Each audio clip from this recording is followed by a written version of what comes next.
The Shadow of the Night Forest. In the small town of Graceville, nestled in the heart of America, life was quiet and ordinary. The town was surrounded by dense forests that the locals called the Night Forest. The forest was shrouded in mysteries and old legends that spoke of missing people and strange sounds that echoed among the trees at night.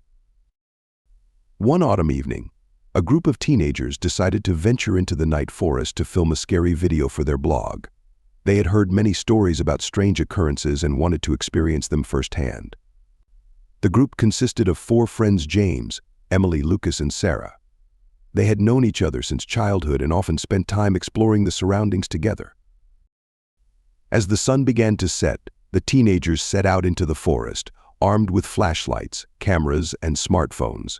Night fell quickly, and soon they found themselves in complete darkness, surrounded only by the whisper of leaves and the mysterious sounds of animals. "I don't like this," Emily said, hugging herself. "Maybe we should go back." "Don't be scared. It's just a forest," James replied, laughing. "We wanted a bit of adrenaline, didn't we?" They walked deeper into the forest until they came upon an old, abandoned house. It looked grim, with broken windows and a door that creaked in the wind. The friends decided to explore the house, hoping to find something interesting for their video. Entering the house, they were met with the smell of rot and dampness. The floor was littered with old, torn furniture, and the walls were covered in cobwebs. The light from their flashlights cast long, eerie shadows that danced on the walls. Suddenly, strange sounds, like moaning, came from the basement. The friends froze in place, exchanging nervous glances. "What was that?" Sarah asked, clutching Lucas's hand. "Maybe it's just the wind," Lucas said, trying to calm everyone down. "Let's go down and take a look." They cautiously descended the creaky stairs into the basement. A dim light bulb cast a faint glow on old boxes and furniture covered in dust. In the corner of the basement, they saw an old closed trunk. "What could be in there?" James asked, approaching the trunk. "Maybe something interesting." He opened the trunk, and they found an old diary and several photographs. The diary belonged to a former resident of the house named Thomas Blake. The photographs showed a happy family: Thomas, his wife Anna, and their daughter Lisa. The friends began reading the diary, and the story it told captivated them. Thomas wrote about strange phenomena occurring in their house at night. They heard moans and cries, and their daughter Lisa began seeing strange shadows. One day, Lisa disappeared without a trace, and Thomas and Anna could not find her. They contacted the police, but they were unable to help. After Lisa's disappearance, Anna went mad, and Thomas began to see the same shadow his daughter had described. "It's just a coincidence," Lucas said, trying not to show his fear. "This story has nothing to do with us." However, something began to move in the basement. The friends stood still, not knowing what to do. Suddenly, Lucas's flashlight beam fell on a dark shadow that seemed to be approaching them.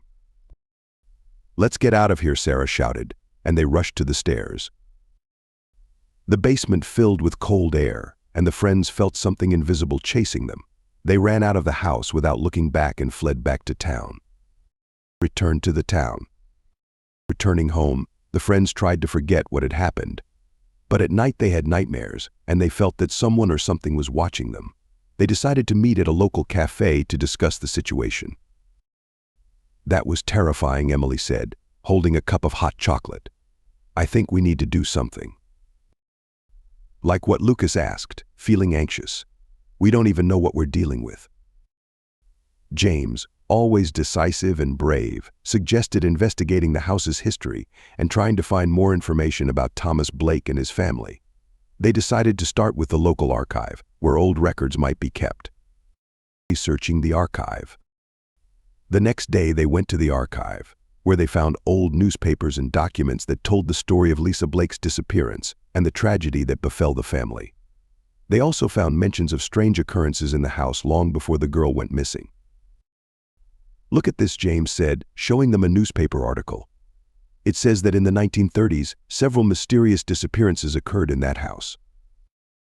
They began to realize that the problem was deeper and older than they had thought. The house seemed cursed or inhabited by some evil spirit. But what was this creature, and why was it haunting them? Consulting with the local historian, the friends decided to seek out the local historian, Mr. Harper, who had studied the history of Graceville and its surroundings for many years. He met them in his old house, filled with books and documents. "You say you saw a shadow, Mr. Harper asked when they told him their story. "That sounds like the legend of the shadow of the night forest. It has haunted this town for many generations." Mr. Harper told them the legend of the shadow, which dated back to the founding of Graceville. According to him, it was the spirit of an ancient shaman who was killed by the colonists who came to these lands.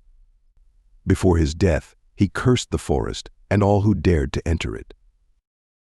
"They say the shadow feeds on fear and pain, Mr. Harper continued. "It appears at moments when a person is most afraid or suffering the most." Searching for a way to stop the shadow, the friends decided to find a way to stop the shadow and free themselves from its haunting.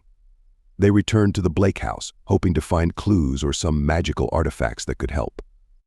Returning to the Blake house, they re-entered the gloomy house, which seemed even more frightening after sunset. This time they were more cautious and united in their efforts to search for clues. They found an old book of spells, likely used by Anna Blake in her attempts to find Lisa. The book contained a spell for banishing evil spirits, but performing it required certain ingredients, herbs, candles, and an amulet that could protect against the spirit. The friends decided to try to find everything they needed and perform the ritual. Preparing for the ritual, they visited the local pharmacy, where they bought herbs and found candles in an antique shop. The amulet was the hardest to find, but they were lucky enough to find an old amulet in a curio shop. Returning to the house, they prepared everything for the ritual. They lit the candles, spread the herbs, and began reading the spell from the book. The basement filled with cold air, and they felt the presence of the shadow. Confronting the shadow. Suddenly, the shadow appeared before them, its form blurry and sinister. It radiated fear and pain, and the friends felt terror grip them. But they continued reciting the spell, focusing on every word. The shadow began to fade, its form dissolving into the air, but with each word of the spell, it fought back harder. James, the bravest of them, stepped closer to the shadow, holding the amulet out in front of him. "Begone, curse," he shouted, and the shadow finally dissipated into the air, leaving only a cold breeze behind. Aftermath. After the ritual, the friends felt relieved. They knew the shadow would no longer haunt them. But their nights were still filled with nightmares, and they never forgot that terrifying night in the night forest. Graceville continued its quiet life, but in its shadows always lingered a trace of mystery and fear. The forest kept its secrets, and new legends emerged over time, but now people knew that evil could be fought. The friends grew closer after this experience, and their bond strengthened. They no longer sought adventures in the night forest, but their story served as a warning to all who lived in Graceville: never disregard old legends, for they might be true. And the shadow of the night forest would always remind them of this, with its cold breath in the night. East Dark Secret. The story of the rake. In a small village on the edge of a dense forest, people always observed strange customs. They never left their homes after sunset and avoided the forest as if it were cursed. This was due to an ancient legend about a creature named the rake, which inhabited these parts. Chapter warnings. Anna and Sergei moved to this village in search of a peaceful life. They bought an old house on the edge of the forest and soon noticed that the locals avoided them. Every time they tried to talk to someone, people quickly walked away, casting wary glances. One day, an old watchman sitting at the entrance to a shop warned, "Do not go into the forest at night and lock all windows and doors after sunset. There is an evil here. Its name is the rake." Sergei laughed, thinking it was just a village tale, but Anna felt uneasy. Chapter 2. Night Noises. Several weeks passed. One night, Anna heard strange sounds outside the window. It seemed that someone was scratching the glass. She woke Sergei, but when he approached the window, there was no one there. However, he noticed strange tracks on the ground, long, as if left by claws. The next day, they decided to talk to the neighbors. People continued to avoid them, but one young man named Ivan agreed to tell them about the rake. "This creature comes at night and steals people," he began. "It looks like a human but walks on all fours and has long claws. They say it feeds on fear and disappearance." Despite the warnings, Sergei decided to spend a night in the forest to prove to himself and Anna that it was all just stories. He took a flashlight and a camera to capture any oddities. Anna stayed home, unable to shake her anxiety. Several hours passed, and suddenly Anna heard Sergei scream from the depths of the forest. She rushed to the door but remembered the warnings and, overcoming her fear, stayed inside. The scream faded and an eerie silence fell. In the morning, Anna found only Sergei's camera, covered in blood. The footage showed a dark, swift figure attacking him, but the details were blurry. Chapter 4. The last night. After Sergei's disappearance, Anna could no longer stay in that house. She decided to leave the village, but first, she needed to pack all their things. On the last night, she locked all the doors and windows and sat in the room, holding an old knife. Again, there were scratching sounds at the window that night. Anna stood still, listening. Suddenly, the glass shattered, and the creature Ivan had described burst into the room. It was thin, with pale skin and glowing red eyes. Anna ran to the door, but the rake grabbed her arm. She tried to stab it with the knife, but the creature was too strong. In a last desperate moment, Anna remembered the old watchman's words and whispered a prayer. The rake let out a piercing scream and retreated, disappearing into the darkness. Moving away. In the morning, Anna left the house and drove out of the village. She never told anyone about that night or what had happened in the forest. Only years later, when she returned to her hometown, did she learn that the village had been abandoned. Every resident had disappeared without a trace. Anna never forgot the rake. Sometimes it seemed to her that she heard scratching at the window, but looking back, she saw only an empty street. The legend of the creature remained alive in her memory, a reminder of those terrifying nights. Chapter 6. New Inhabitants. Several years later, Anna found herself near that village again when she was invited to a conference for her work. At the conference, she met a young couple, Olga and Dmitry, who had recently moved to that very village. Hearing this, Anna felt a chill down her spine and decided to warn them. She approached them and told her story.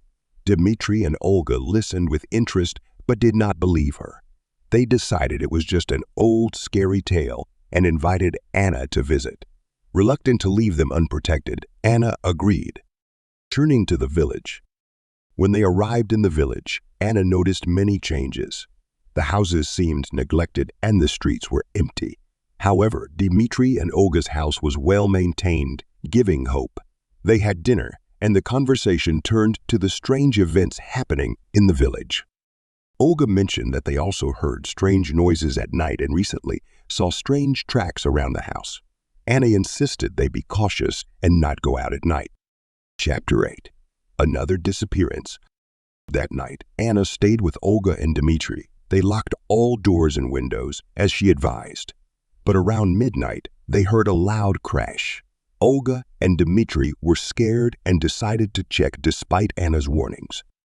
When they left the room, Anna heard their screams. She rushed after them and saw the creature with long claws and glowing eyes dragging Dmitry into the forest. Olga tried to help, but the creature was too strong. Anna again recited the prayer, and the creature, letting out a piercing scream, vanished into the darkness, leaving Dmitry unconscious. Research. After this incident, Anna realized they needed to learn more about the rake to stop it. She went to the local library and found old records about the legend. It turned out that the rake was an ancient demon summoned to Earth centuries ago to punish sinners. It could be banished only with an ancient ritual. Anna and Olga decided to perform the ritual. They gathered the necessary ingredients and set off into the forest at midnight to finish the job. Chapter 10. The night was dark and cold. In the forest center, they found an old tree under which, according to legend, the rake was summoned. They drew a circle and began chanting ancient spells. Suddenly, the ground shook and the rake appeared before them. It made horrifying sounds. and tried to break through the circle. Anna and Olga kept chanting without stopping. At some point, the creature froze and began to fade, leaving behind only mist and a sinister scream. When the ritual was over, the forest was quiet again. Epilogues.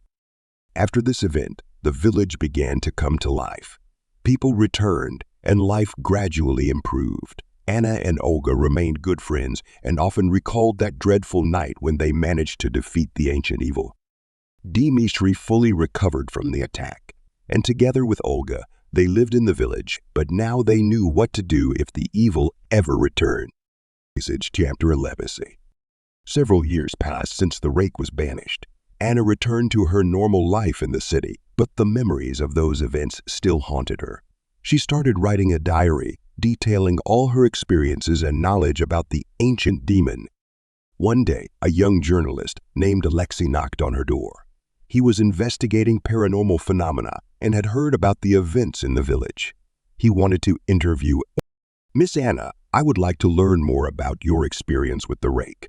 Your records could help many people understand and prepare for such threats. Anna hesitated at first, but then agreed.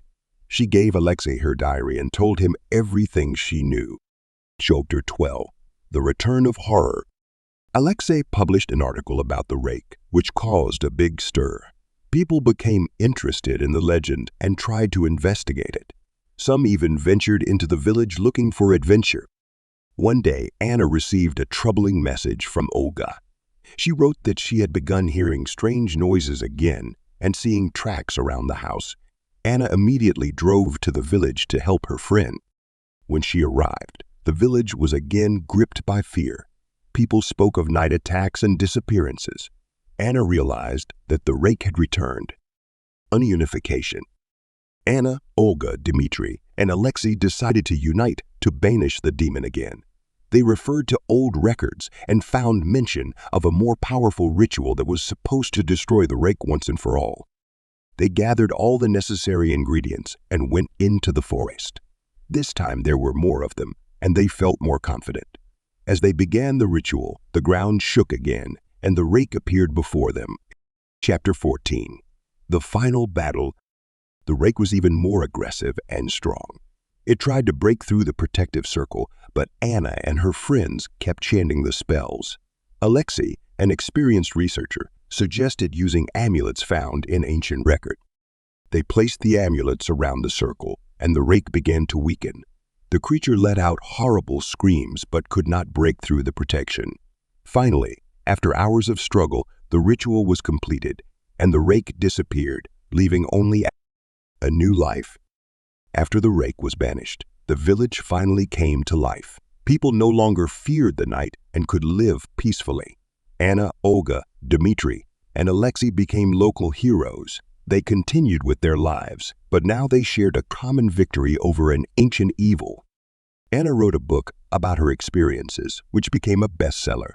Alexei continued his research, while Olga and Dmitri opened a small shop in the village, which became a popular spot among tourists. The story of the rake remained in the past, but its lessons stayed in the people's memory.